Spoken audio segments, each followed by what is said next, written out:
as your key term heads up, we're shifting now to Shaker economy. And agriculture was central to Shaker economic life.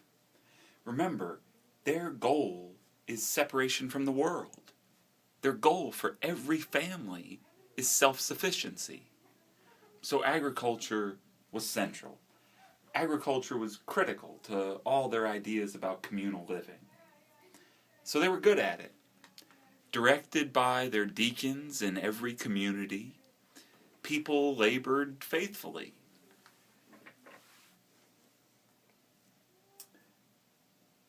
Because they became really good at agriculture, they became really well known on the outside for the quality of their seeds and herbs. And for much of the 1800s, Shakers were the #1 sellers of seeds and herbs to the outside world.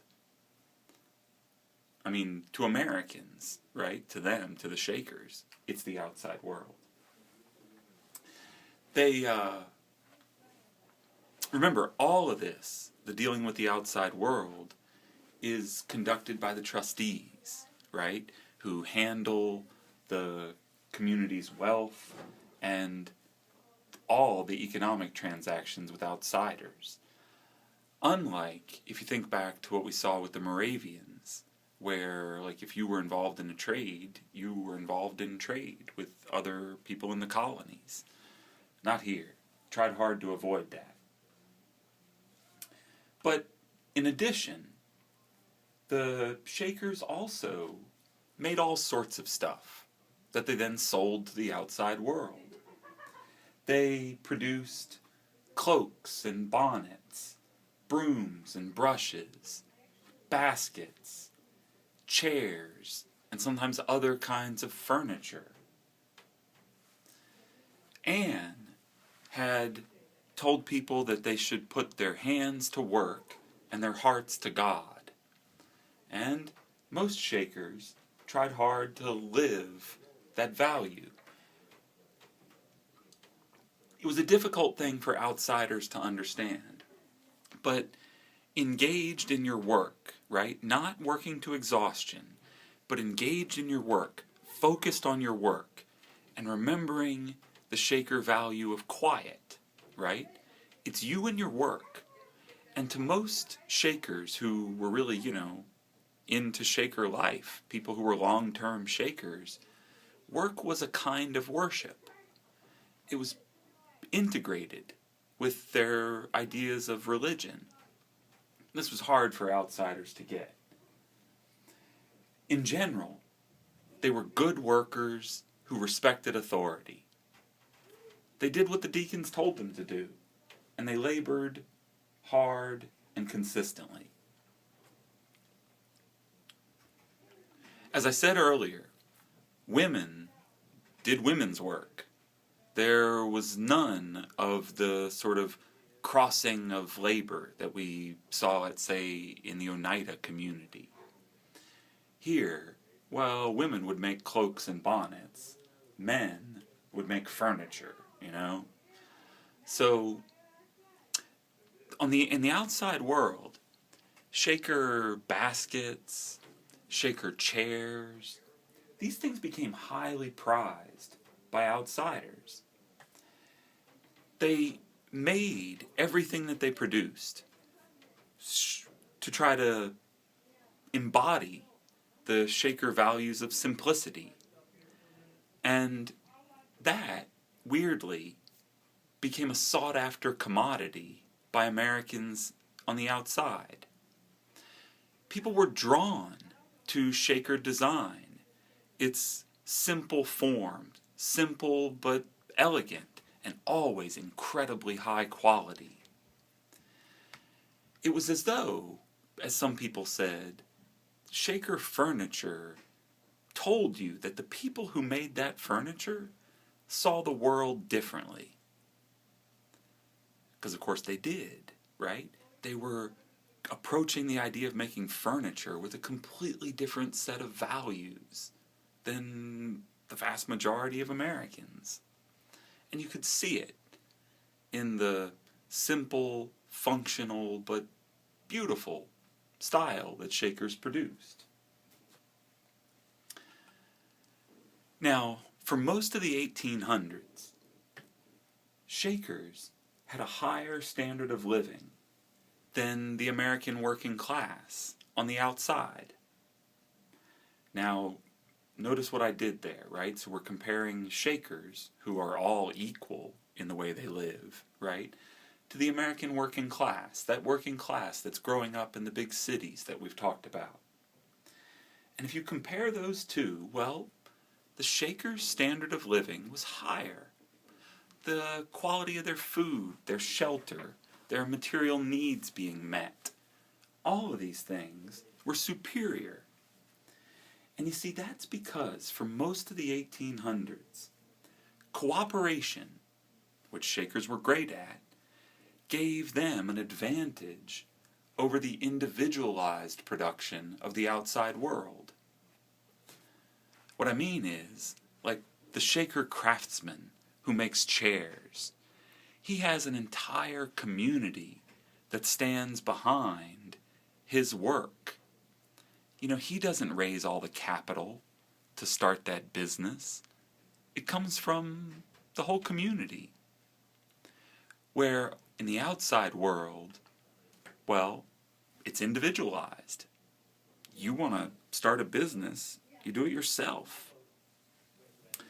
And so the Shakers had advantages over the outside world for most of the 1800s.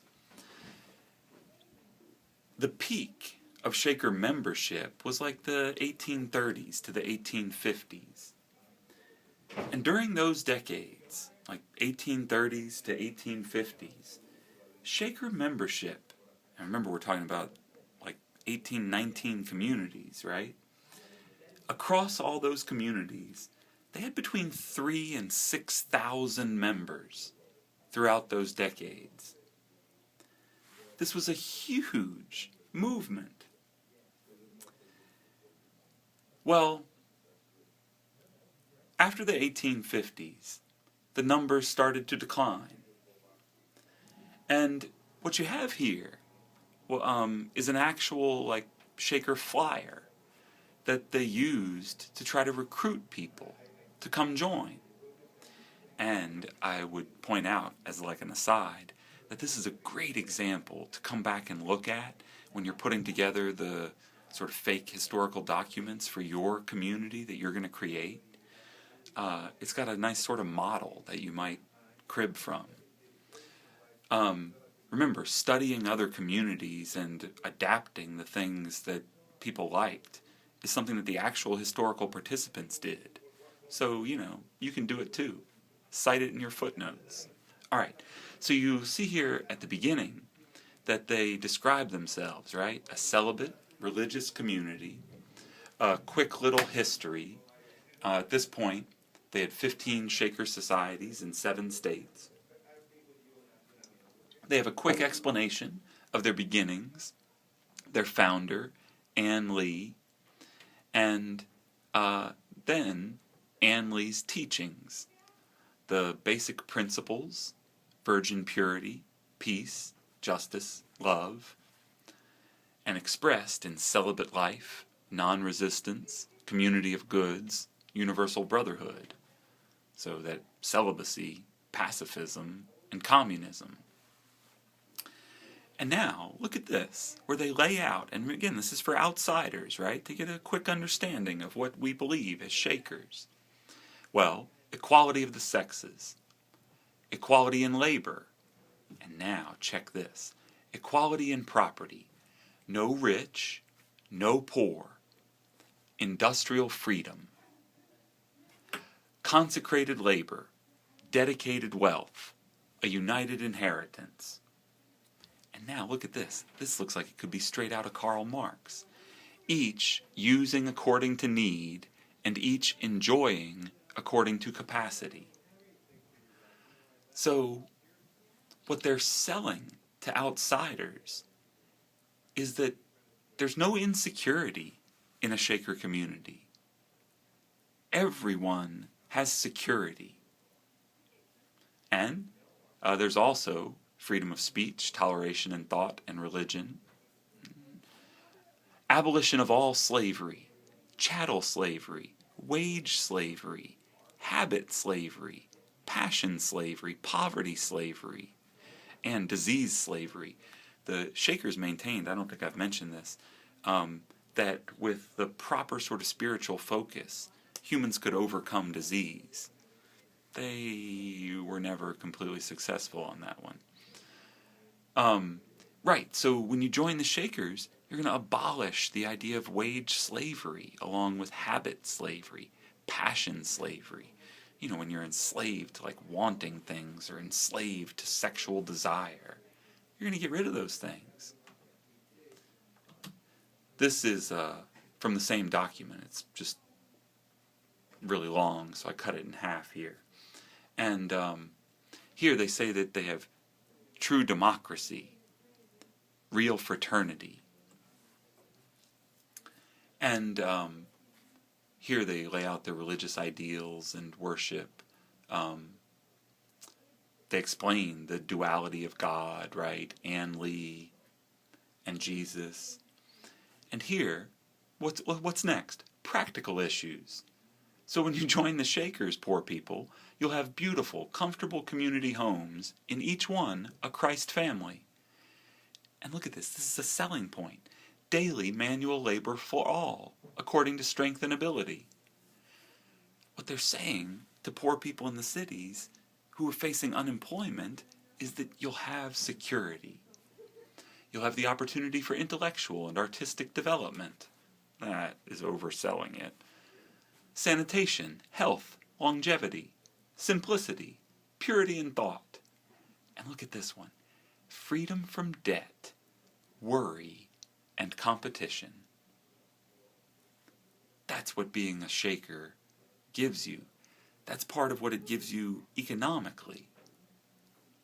Freedom from debt, worry, and competition. You're now part of a Christ family that guarantees your security. Now, there were sometimes problems with people who wanted to join the Shakers focused solely on the practical issues, right? They're drawn in by the economic ideas of the community. Well, that's why there's that probationary period. You know what I mean?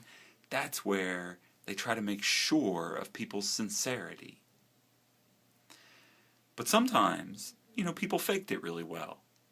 And they sold themselves as true believers in the religious ideas, then got into the community and didn't really want to work, and didn't think anybody was going to make them. They wanted to eat. They wanted to have a place to sleep, but weren't really trying to contribute. That was occasionally a problem, but more so in the later period of the Shakers, when they were struggling to get members, and they started to close down communities. Now, of course, there were haters. As we've established, what are haters going to do? That's right. They gonna hate.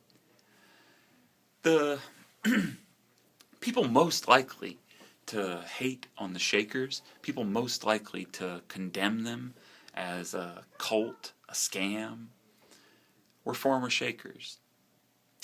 Especially a small group of people who were there as children and clearly wanted out as teenagers, but weren't permitted to leave. And it was those people who led the, pamphlet printing, the Lyceum speeches against the Shakers.